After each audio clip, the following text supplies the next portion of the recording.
Hey guys, what's up and welcome to a new League of Legends video. First off, I want to wish all of you happy holidays. But on to the topic of the video. For this video, I'm going to be talking about a samurai, one that we have not really seen for quite some time, but suddenly has become a bit more popular. He recently did get buffed, so this is why I want to make a video about him, pretty much just talking about if whether or not he's now good. Is Yasuo now strong again? The first thing I want to talk to you guys about is exactly what they buffed. The first one is quite simple, they just increased his move speed by 5. But the next changes will really buff Yasuo. So the Q now has a 4-second static cooldown at all ranks rather than starting at 5 and then becoming 4 at rank 5. Now I feel like most people will look at it and just think, oh, that's a pretty cool buff to the Q, more reason as to why I should max it. But I look at it at a completely different way. Since his Q got buffed in such a specific way, I feel like now maxing his E is just so much better. I mean, think about it. Compare the bonuses that you get per level when you max your Q compared to when you max your E. I feel like most people think that since Yasuo's Q is technically his main ability, you have to max it first. But especially with the recent changes, I just have to disagree. So the best way, of course, is just to compare the two abilities to see exactly what bonuses do you get from maxing that ability first. So whenever you put a point in your E, first of all, you get plus 20 base damage. The E ability is magic damage, which is great because a lot of people will probably get armor runes, maybe an arm guard, and overall just get a lot of armor because, I mean, you do deal AD damage mainly. But on top of that, you also reduce the cooldown of the E ability so you can spam it more often, and you reduce the on-target cooldown as well so you can use your E on the same target sooner. But taking a look at the current bonuses that you get from leveling up your Q first, you get plus 20 base damage.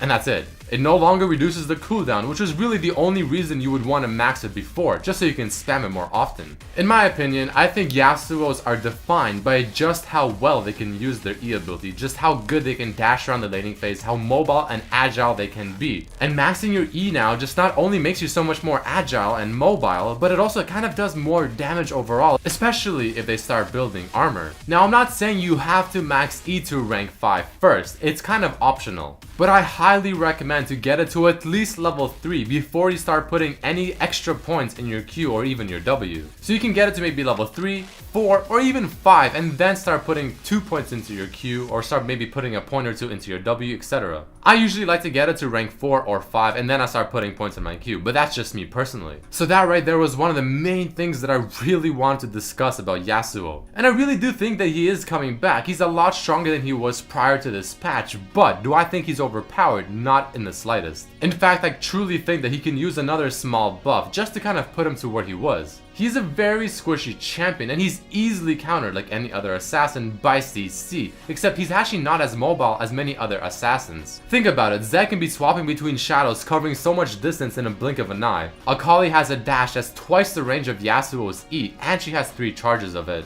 Talon can instantly blink right on top of a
etc. Now let's talk about one of the most important things. What items do you get on Yasuo? Well, I like to start with Adorns and an HP pot because the HP that he gets from it is really nice on top of the extra lifesteal. You have two paths that you can get in terms of items. The first one is Static Shiv and then getting IE right after. It's a bit more aggressive, but it's a lot more damage. The second option is to get your Static Shiv and then get a Blade of the Rune King followed by an IE. Now if you get the IE second, I recommend getting the Berserker Boots, but if you get the Blade of the Rune King second, I recommend getting Merc Boots, or maybe Boots of Swiftness. Bloodthirster is a super strong item on him because he synergizes very well with lifesteal. And overall, I do think the rest of the items are quite core. My runes for Yasuo are 1 crit chance red, the rest of them are flat AD. I get flat HP yellows, MR per level blues, 2 lifesteal quints, and at the moment I'm running 1 attack speed quint as well. The great thing about Yasuo is that you have so many different options for rune page, so you can easily change this around. For instance, you can run 5% crit from the red runes, so you have 10% because static and IE plus those runes will give you 100% crit.